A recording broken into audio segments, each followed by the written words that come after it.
Queridos, eu quero fazer essa leitura primeiro de Tiago capítulo 5, verso 17 e 18, né? Que diz assim, na Almeida Corrigida e Fiel, ali está na versão internacional, não é isso? Nova versão internacional. Na Corrigida e Fiel diz assim: Elias era homem sujeito às mesmas paixões que nós, e orando pediu que não chovesse, e por 3 anos e 6 meses não choveu sobre a terra. Amém? Depois, nós temos aqui essa versão que fala que Elias era homem sujeito às mesmas paixões que nós.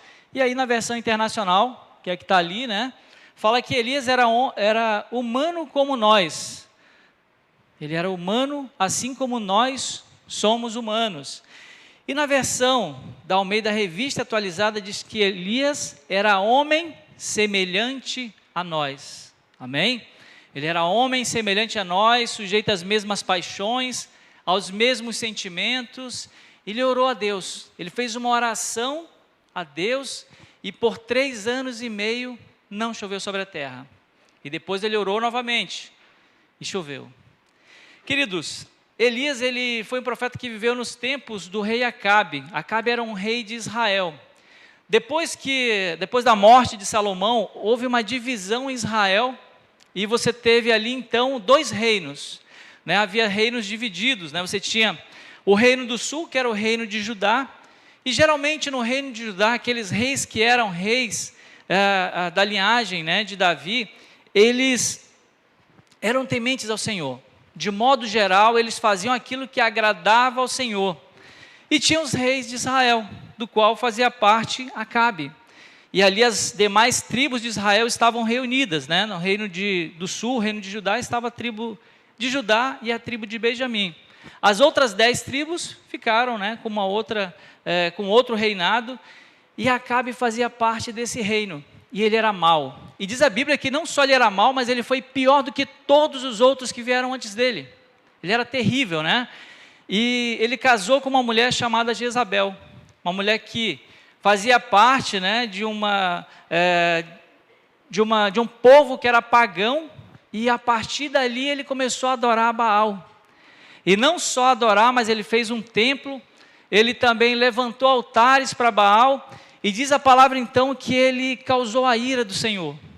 Acabe revoltou o Senhor, provocou a ira do Senhor mais do que todos os outros que vieram antes dele. Ele era terrível. E a palavra do Senhor nos diz em 1 Reis, capítulo 17, que a partir do verso 2 então, fala ali que ele passou a prestar culto a Baal, e isso causou no povo uma certa forma de distanciamento de Deus, se distanciaram da palavra de Deus, se distanciaram do Senhor. E por isso, Deus usou o profeta Elias para trazer uma sentença sobre Israel. E a palavra do Senhor nos diz então que Elias, lá no capítulo 17, você pode acompanhar na sua Bíblia, ele falou o seguinte, ele disse assim, juro pelo nome do Senhor, o Deus de Israel, a quem sirvo, que não cairá orvalho nem chuva nos anos seguintes, exceto sob a minha palavra. Então, naquele momento, o povo de Israel passou a sofrer as consequências do pecado, as consequências de se afastarem de Deus. Então, acontece que eles ficaram ali, numa situação muito delicada, porque sem a chuva não tem colheita, não tem plantação, você acaba tendo uma situação de escassez de alimentos também. E por isso, por conta dessa situação, o rei Acabe associou que essa maldição estava relacionada a Elias e queria matá-lo, porque ele era o causador, era o perturbador de Israel, ele havia causado esse problema.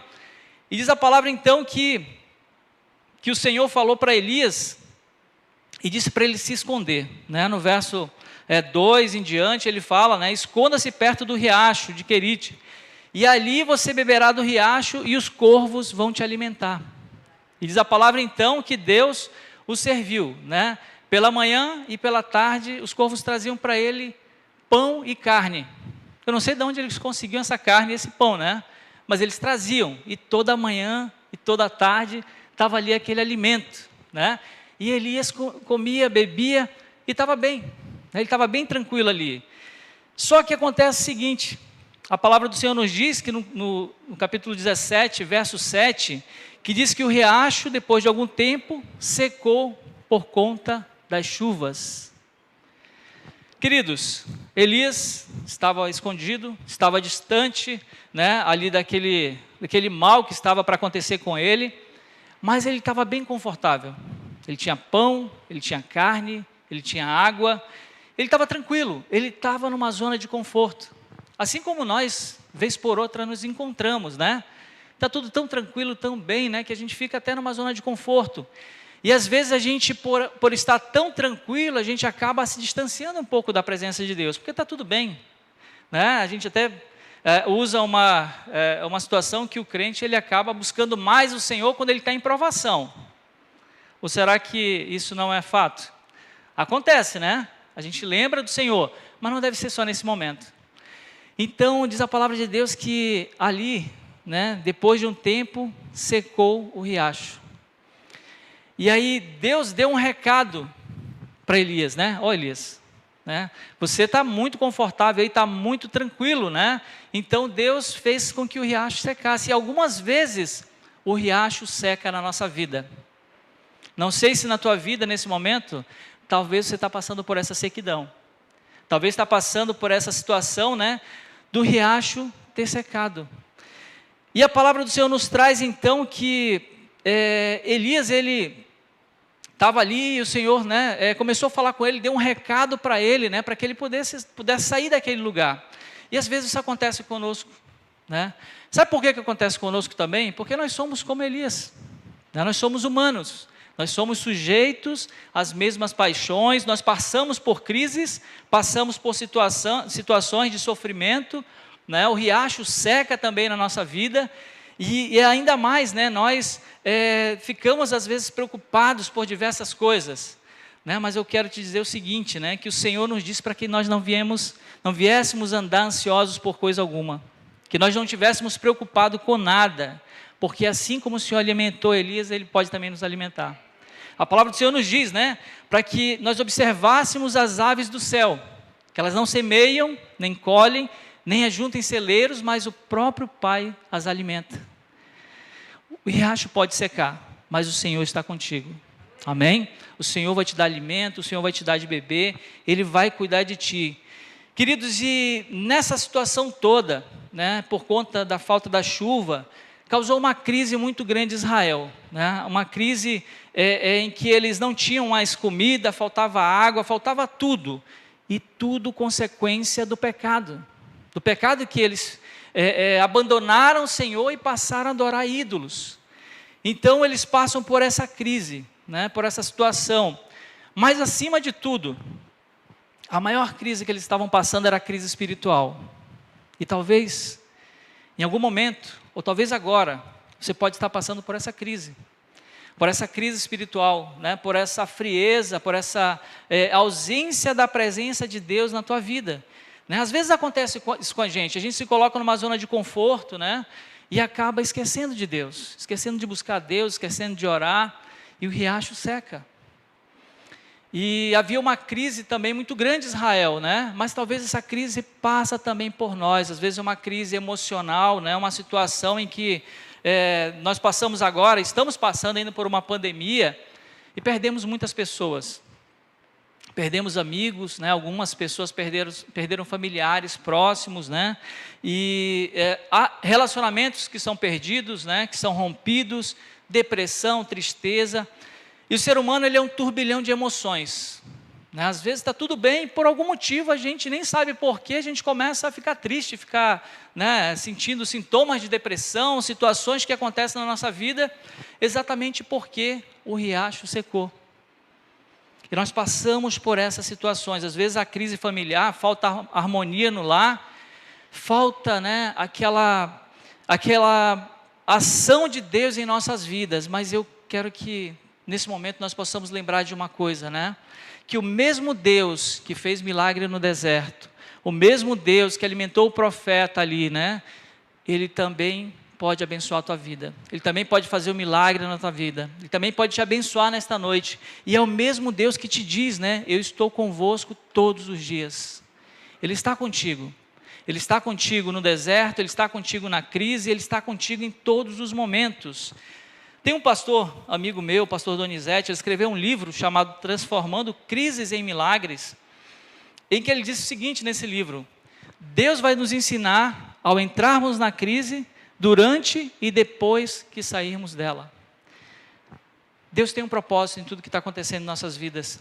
Deus tinha um propósito para a vida também de Elias, né? E diz a palavra do Senhor então que passa-se aquela situação toda, né? E Deus faz secar o riacho para que ele volte a olhar para o Senhor. Talvez em alguma situação Deus queria falar com ele, e algum tempo depois, então, diz lá no capítulo 17, a partir do verso 7, você pode ir acompanhando na tua Bíblia, ele fala que faltou, né, secou o riacho por falta da chuva, e o Senhor disse a Elias: vá a Sarepta, né, de Sidom, e vai lá encontrar uma viúva, porque eu já dei ordens para que ela te alimente, né? E aí, Elias então faz o que Deus mandou. Elias ouvia a voz do Senhor e seguiu diante daquilo que Deus ordenou que ele fizesse, né? E ali no verso 10 fala então que Elias encontrou aquela mulher colhendo gravetos, né? E ele pede de beber para ela, né? Diz para ela trazer um pouco de água para ele, e depois, quando ela está indo, ele diz assim: ó, faz o seguinte também, ó, traz também um pedaço de pão. E ela diz assim: meu senhor, eu não tenho nada, eu estou colhendo aqui alguns gravetos, né? Vou fazer uma comida para mim e para o meu filho, e depois nós vamos comer e vamos morrer, não tem nada, né? Não temos nada. Ele diz assim: não tema, né? Você faça o que eu disse. Ela ouviu a voz do Senhor, ela ouviu a voz do profeta que estava falando para ela entregar aquilo que ela não tinha, aquilo que ela, ou tudo que ela tinha na realidade naquele momento, que era muito pouco. Então a palavra do Senhor nos diz que ele, né, no verso 13, falou para ela: não temas, né, vai para sua casa, faz como você disse, faz aí o alimento para a tua família, né, para o teu filho, mas primeiro faz um bolo pequeno para mim. Queridos, essa mulher não tinha nada, mas ela obedeceu à voz do Senhor. Com aquele pouco que ela tinha, ela obedeceu à voz do Senhor.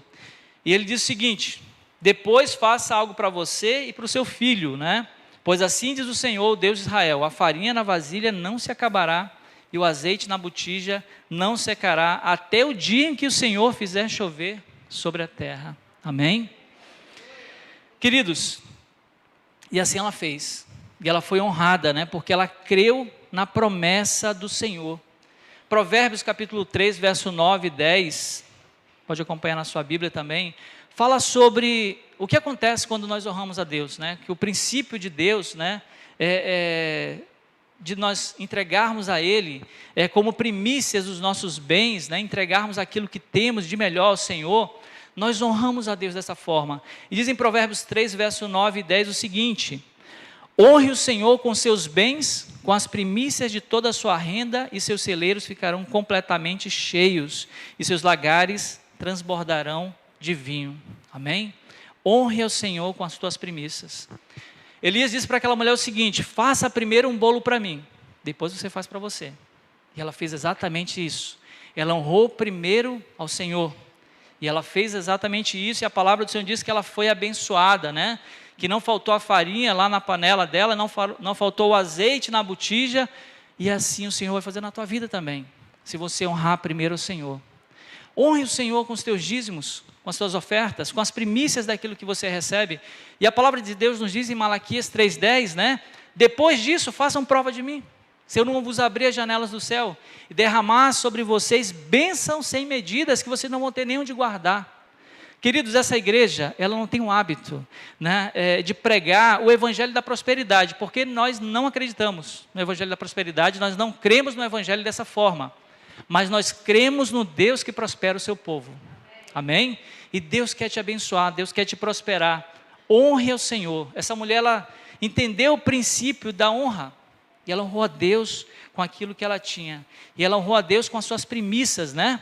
Ela fez aquilo que Deus tinha determinado, e ela foi abençoada. E diz a palavra de Deus então, que a farinha não se acabou, e o azeite na botija não secou, conforme a palavra proferida por Elias. Amém? Foi bênção para a vida dela. Só que a vida do crente não é fácil, não é isso? A vida do crente, ela passa por dificuldades, né? O Senhor disse, no mundo tereis aflições, né? Mas tenha bom ânimo, porque eu venci o mundo. Quando estava tudo bem, né? Tinha ali a farinha, tinha o azeite, né? Deus estava abençoando, sustentando aquela mulher. Só que acontece o seguinte, primeiro livro de Reis 17, verso 17, fala o seguinte, que algum tempo depois, o filho daquela mulher ficou doente, parou de respirar, e ele morreu. O Senhor nos disse que não seria fácil, né, que seria difícil, e tem um princípio em Tiago, capítulo 1, verso 2, 3 e 4, que fala que nós devemos, quando passarmos por provações, né, considerar motivo de grande alegria. Amém? Considerar de grande alegria, por quê? Quando nós passamos pela provação, nós somos provados e aprovados, nós começamos a ter perseverança, maturidade e integridade. Amém? Quem que pode dar glória a Deus aí, você que está passando por provação, diz assim, glória a Deus, Senhor, obrigado pela aprovação, porque depois de aprovado eu vou ter maturidade, eu vou ter alegria, né? Difícil, né? Passar na aprovação e dar glória a Deus, né, Pri? Uhul, né? Dá um uhul aí, Pri. Isso. Amém. Exatamente isso. Passar pela aprovação, né? Dando glória, né? Passando pela prova, dando glória. Amém. Queridos, então, depois Elias orou por aquela criança, né? Ele orou, deitou sobre ele, diz a palavra do Senhor no verso 21 e 22, e o Senhor trouxe de volta a vida aquele menino, e ele entregou para aquela mulher. Então, ele experimentou diversas situações. Imagino, né, que Elias ali, ele estava preocupado, porque ele disse assim, Senhor, tu trouxe aflição para essa mulher, né, eu estou aqui e agora, o filho dela morreu, ele orou e Deus ressuscitou. E depois de um tempo, então, passa-se ali, né, já no terceiro ano da seca, diz a palavra de Deus no primeiro livro de Reis, capítulo 18, continuando acompanhando na tua Bíblia, que depois de um tempo, a palavra do Senhor veio a Elias, né, vá e te apresente a Acabe. Primeiro Deus sustentou, né, os corvos mandaram ali, pão e carne, e ele bebia do riacho, depois ele foi, encontrou uma viúva, Deus o alimentou novamente, agora disse, agora te apresenta. Passou o tempo da provação, te apresenta lá a Acabe, e Acabe queria matá-lo, né? E diz então que ele chega até ali, né? E havia ali um mordomo, né? Chamado Obadias, e Obadias era temente ao Senhor, né? Ele era um homem de confiança de Acabe, Acabe manda chamar aquele homem ali, né? E Jezabel começou a eliminar todos os profetas do Senhor, começou a matar todos os profetas, porque estava passando por grande provação, e ela entendia que a culpa era daqueles profetas, que era daqueles que criam em Deus, né, nesse Deus que ela não cria. E daí então, esse homem, ele escondeu 100 profetas em 2 cavernas, ele deixou 50 num e 50 no outro, e dava, né, para eles ali, 50 em cada um, e dava para eles comida e água. E depois ele começa, né, ali, está caminhando, e ele encontra, né, ele estava procurando comida ali para os animais ali de Acabe, e ele encontra Elias. Ele fica ali, né, surpreso, e diz assim, né, é você mesmo? E o Senhor, ele diz, sim, sou eu. Eles fazem o seguinte, no verso 8 ali do capítulo 18, vá dizer ao seu Senhor que Elias está aqui. Ele disse, mas o que eu fiz? O que eu fiz para você, né? O que eu fiz para você, para que você me faça, né, com que o teu servo possa te entregar à morte? Ele ficou temendo, né? Obadias temeu. Por que ele temeu, queridos? Porque ele era um homem semelhante a nós, sujeito às mesmas paixões, os mesmos sentimentos, e ele temeu pela vida de Elias, mas Elias disse assim, não, pode ficar tranquilo, pode falar lá para o teu Senhor, que eu quero falar com ele. Deus mandou eu falar com ele, né? Então ele vai, né, e faz exatamente aquilo, né, que foi ordenado, né? Apesar que Acabe estava procurando ele em todos os lugares, em todos os reinos para matá-lo, né? Mas ele foi lá e falou então que tinha encontrado, né, passou as informações, tinha encontrado Elias. No capítulo 16 e 17, no capítulo 18, no verso 16 e 17, para você continuar acompanhando, diz então que Acabe encontrou Elias. E ele fala o seguinte, é você mesmo o perturbador de Israel? Ele diz assim, não, eu não sou perturbador de Israel. Né? Ele disse assim, mas você, a família de seu pai, sim. Vocês que desviaram o povo, né, que abandonaram os mandamentos do Senhor, passaram a seguir os deuses estranhos, né, os balaíns, vocês sim que perturbam Israel, e não eu. A culpa é totalmente, né, sua e da tua família. Né? Ele diz assim, faz o seguinte, convoca aí todos, né, o povo de Israel para se encontrar comigo lá no Monte Carmelo. Né? E traz aqueles 450 profetas de Baal e os 400 profetas de Azerá, que eram aqueles que comiam a mesa de Jezabel. Ele manda chamar todos aqueles profetas, né? Aqueles profetas ali que eram pagãos. E Baal, queridos, é um deus cananeu, que ele era o deus da fertilidade e da chuva. E o que estava acontecendo naquele momento? Faltava chuva. Ele manda chamar então também ali aqueles profetas, né, de Azerá, que era a deusa da fertilidade também dos cananeus, também ligada ao mar, também ligada à questão da água. Né? Ela também é associada a Astarote ali, né, da deusa fenícia. E então Acabe convoca todos eles, né, leva ali os profetas também ao Monte Carmelo.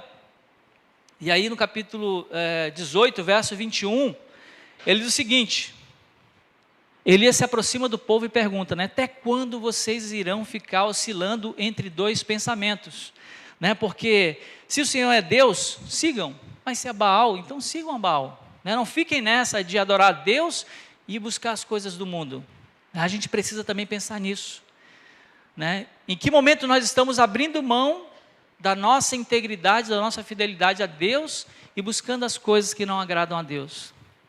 Né? Em que momento a gente não está tendo sinceridade em servir o Senhor integralmente? E ele fala isso ao povo, e diz a palavra então, né, que o povo não respondeu nada. Sabe por que não responderam nada? Porque estavam em cima do muro. Eles não queriam responder. Eles queriam viver a vida que eles estavam vivendo.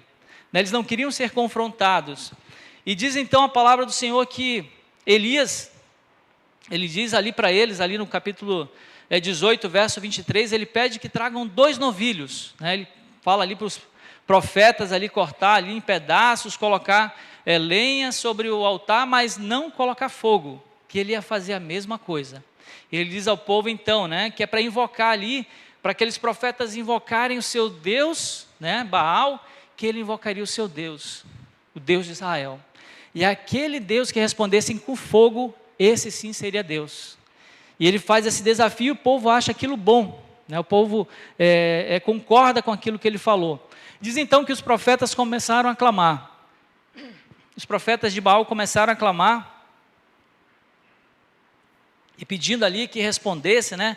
Eles gritavam, eles dançavam, faziam todos aqueles rituais e nada. Né? E chega até ali, até meio-dia, não acontece nada, e Elias começou a zombar deles. Falou, grita mais alto, né? Ele é um Deus, talvez esteja ocupado, né? Talvez esteja viajando ou está dormindo, grita mais alto para ver se ele ouve vocês. E eles continuaram, né? Continuaram ali até depois do meio-dia, e Elias então se levanta, chama o povo e diz a palavra de Deus que ele repara o altar do Senhor. Queridos, como é que está o altar da nossa vida? Como é que está o altar da tua vida? Antes de Elias orar ao Senhor, ele reparou o altar. Diz a palavra de Deus que ele juntou 12 pedras, né? Uma representando cada uma das tribos de Israel. E ele reparou o altar do Senhor. E para que venha a resposta do Senhor nas nossas vidas, é preciso reparar o altar. Nós precisamos, muitas vezes, ter um encontro genuíno com Deus, né? Você pode pensar, mas eu já sirvo a Deus tanto tempo. Israel já conhecia a Deus há muito tempo. Mas os altares do Senhor estavam destruídos. Não havia mais fidelidade do povo. E diz então que Elias reparou o altar, montou ali, construiu aquele altar com as pedras. E ele pediu que, então, né, colocassem ali, trouxessem água, né, trouxessem 4 cântaros, jarras, para que derramassem sobre o holocausto. Ele disse assim, não basta somente, né, que esteja aqui o holocausto, eu quero que derrame água, né, para ficar mais difícil ainda pegar fogo. Só que pensem em uma coisa, estavam 3 anos e meio sem chuva, não tinha água. E ele derrama água ali, para quê? Para honrar o Senhor. Ele estava honrando o Senhor com aquilo que era mais raro. Ele disse mais uma vez, pela terceira vez, e assim eles fizeram. Então diz a palavra do Senhor, né, que derramaram água ali, e a água escorria chegando até pela valeta que ele havia construído, né? Havia bastante água ali. E no verso 36 fala então que o profeta Elias colocou-se à frente e orou. Ele disse assim: ó Senhor Deus de Abraão, de Isaque e de Israel, que hoje fique conhecido que tu és Deus em Israel, e que sou teu servo e que fiz todas estas coisas por ordem tua. Responde-me, ó Senhor, responde-me para que este povo saiba que tu és Senhor, que tu és Deus, e que façam o coração deles voltar para ti. Diz a palavra de Deus então que o Senhor mandou fogo e consumiu o holocausto. Amém? Quando nós nos arrependemos, o Senhor manda fogo. Quando nós consertamos o nosso altar diante do Senhor, Ele manda fogo, fogo que consome todo o pecado. O fogo que nos dá novamente, né, aquela alegria de estar na presença do Senhor. Diz que foi tudo consumido ali, a água que estava na valeta, tudo, né? E quando o povo viu isso, se prostrou diante do Senhor e disse: o Senhor é Deus, o Senhor é Deus. Às vezes precisamos passar por situações, né, por coisas difíceis na nossa vida, para que a gente reconheça que o Senhor é Deus. E daí então, né, Elias pediu para que prendessem todos aqueles profetas, levassem ali, né, para próximo do riacho, e ali ele os matou. Ele matou todos os profetas. Queridos, é interessante porque o povo só reconheceu que Deus era o Senhor depois que viu os sinais. E nós vivemos por fé e não por aquilo que vemos. Precisamos crer no Senhor. Amém? Não precisa que o Senhor mande fogo do céu. Se Ele quiser, Ele manda. Ele é Deus, Ele pode todas as coisas, mas precisamos crer em Deus. Precisamos confiar no Senhor, né? Independentemente de sinais. No capítulo 19, ele continua falando então que Acabe, né, quando chegou em casa, ele falou tudo ali, contou tudo para Jezabel, como que tinha acontecido, né, que os profetas tinham sido mortos, e Jezabel prometeu fazer a mesma coisa com Elias, assim como ele fez com aqueles profetas, né? Disse assim que ele ia matá-lo. Queridos, aí nesse momento, né, Elias temeu. A palavra do Senhor nos diz no capítulo 19, verso 13, que Elias teve medo e fugiu para salvar a sua vida. Por que ele temeu, queridos? Porque ele era homem semelhante a nós, sujeito às mesmas paixões, os mesmos sentimentos. Em alguns momentos nós experimentamos o milagre de Deus, nós vemos Deus agir, nós recebemos as bênçãos de Deus, somos alimentados por Deus e esquecemos. E naquele momento Elias temeu pela sua vida, né? E ali ele ficou muito frustrado, ele ficou muito decepcionado, né? Ele ficou ali confuso, né, por tudo aquilo que estava acontecendo. E diz a palavra de Deus então que ele foge com medo, né? Ele acaba saindo ali daquele lugar, e ele pede para o Senhor tirar a sua vida. Um homem que foi tão usado por Deus, ele disse: Senhor, tira a minha vida. Ele está tão angustiado, né, tão frustrado, ele diz assim: ó, mataram todos os teus profetas e agora vai ser comigo também, então tira logo minha vida, né, para que eu não possa, né, cair nessa situação. E depois a palavra nos diz que ele começou, né, Deus o alimentou, né, ele dormiu, o Senhor o alimentou, ele encontrou ali pão assado, novamente Deus o serviu, né, bebeu, e ele andou 40 dias e 40 noites e entrou numa caverna, com medo, para guardar a sua vida, né, depois de experimentar tantas coisas boas que Deus fez na vida dele, depois de ver tantos milagres. E quantos milagres Deus fez na tua vida? Quantos milagres Deus fez na nossa vida? E por que nós duvidamos? Por que nós ficamos confusos, ficamos, né, preocupados, ansiosos? Porque nós somos sujeitos às mesmas paixões, porque nós somos humanos, e a gente às vezes olha para a nossa humanidade, se preocupa com as coisas, mas o Senhor nos diz: não andeis ansiosos por coisa alguma, porque é o vosso Pai que os alimenta, é Ele que cuida de nós, é Ele que nos guarda, né? Ele que está conosco todos os dias. E diz a palavra do Senhor então que ele estava naquela caverna, passou ali a noite, e a palavra do Senhor veio a ele, né? E ele foi se justificar diante de Deus ali, capítulo 19, verso 10, ele diz o seguinte: tenho sido muito zeloso pelo Senhor Deus dos exércitos, os israelitas rejeitaram a tua aliança, quebraram os teus altares, Mataram os teus profetas à espada, sou o único que sobrou, agora também estão procurando matar-me. E aí ele começou a se lamentar. Às vezes a gente faz isso, né? Se lamenta diante do Senhor: Deus, mas eu sou tão bom, eu faço tantas coisas, eu estou te servindo na tua casa, né? Eu estou, né, cuidando, eu evangelizo, eu falo do teu amor, eu dizimo, e por que eu estou passando por isso? Né? Ele fez a mesma coisa, disse assim: Senhor, agora, né, estão querendo me matar também, né? Eu sou zeloso pela tua palavra, eu faço tudo. E aí então acontece algo maravilhoso. A palavra de Deus nos diz, no capítulo 19, verso 11, né, que o Senhor disse: saia e fique no monte na presença do Senhor, pois o Senhor vai passar. E diz a palavra que veio então um vento fortíssimo ali, né, separou os montes, esmigalhou as rochas diante do Senhor, mas o Senhor não estava nos ventos. O Senhor não estava no vento. E depois veio então, a palavra do Senhor nos diz que veio então um terremoto. E o Senhor também não estava naquele terremoto. E depois disso, né, veio fogo. E o Senhor também não estava no fogo. E logo em seguida, houve um murmúrio e uma brisa suave. E ali o Senhor falou com o profeta. Amém? Às vezes nós queremos que Deus fale conosco através, né, do vento.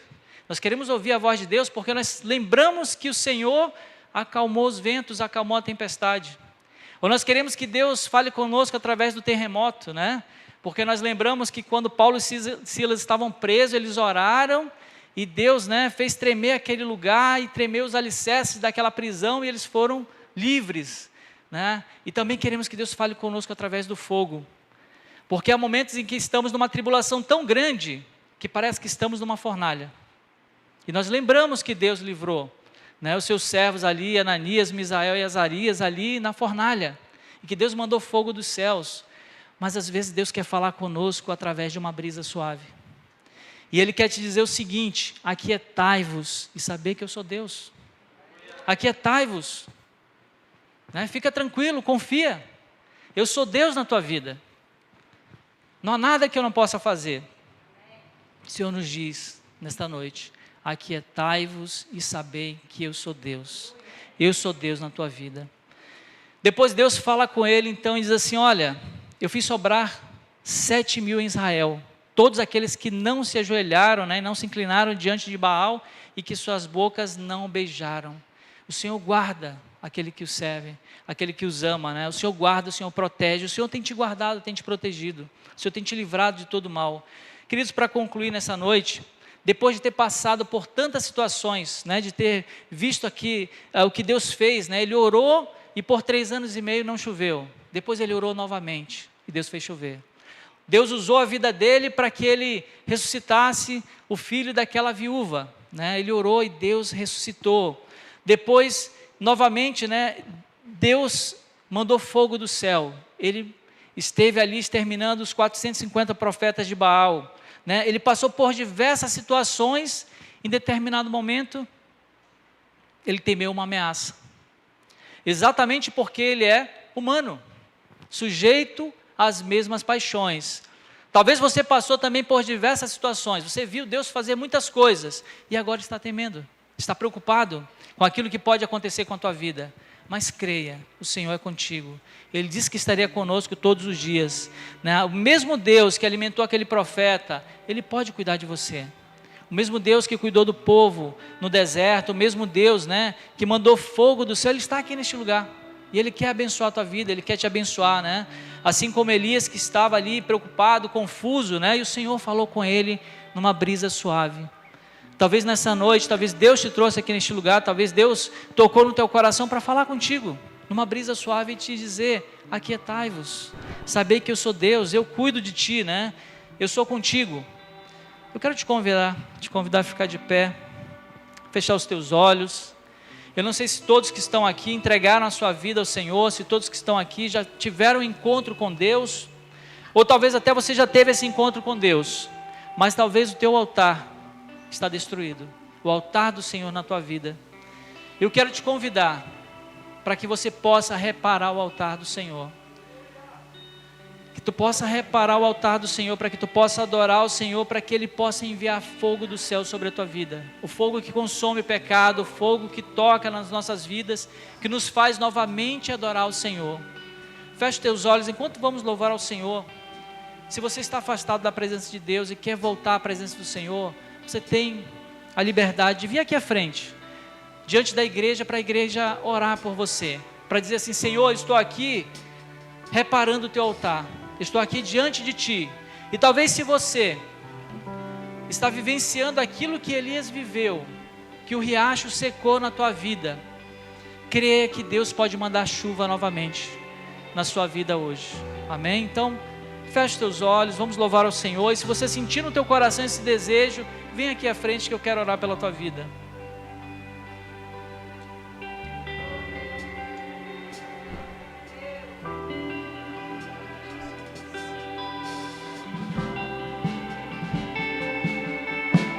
Se a vitória não consegues enxergar, espera no Senhor e confia. Espera, Ele vem. Confia, Ele vem e faz um milagre.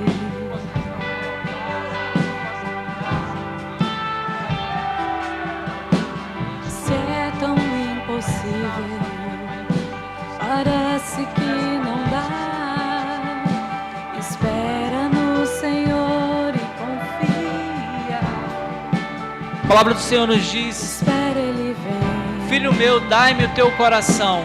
Confia, Ele Entrega o teu vem. coração diante do Senhor. E faz um milagre. Restaura. Hoje é noite de restauração do altar. Deus quer derramar sobre ti bênçãos. Eu vim aqui só pra te dizer que minha esperança está em ti. Eu não tenho nada além, nada além de ti.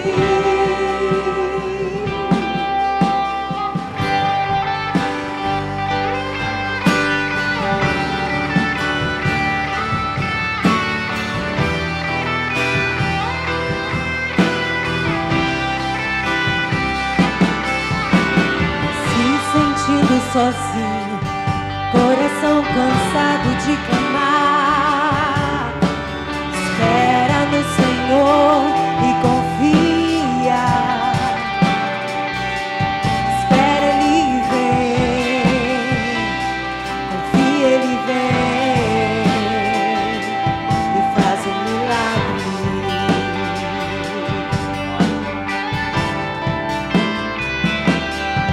Teu choro não é em vão, seu Deus contigo está. Espera no Senhor e confia. Espera, Ele vem. Confia, Ele vem e faz um milagre, e faz um milagre. Oh Deus, eu vim aqui só pra te dizer que minha esperança está em ti. Eu não tenho nada além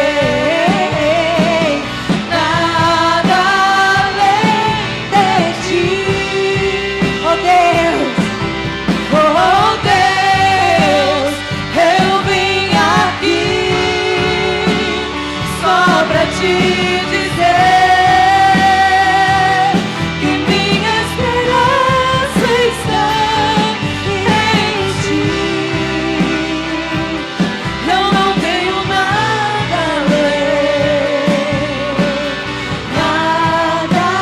além de ti e nada além da promessa, da tua promessa. eu não tenho nada, nada, eu não tenho nada. Aleluia. Feche teus olhos, vamos orar ao Senhor. Querido Deus, Pai eterno, nós colocamos nossa vida diante de Ti nesse momento, Senhor. Pai, queremos, Deus, restaurar o nosso altar, o Teu altar em nossas vidas, Deus, para que Tu possas, Senhor, habitar em nós, Senhor, todos os dias, Pai. Ó Deus, Pai, que Tu possa, Deus, em nome de Jesus, Senhor, Pai, encher, Senhor, encher aquelas vidas que talvez, Pai, o riacho secou, Senhor.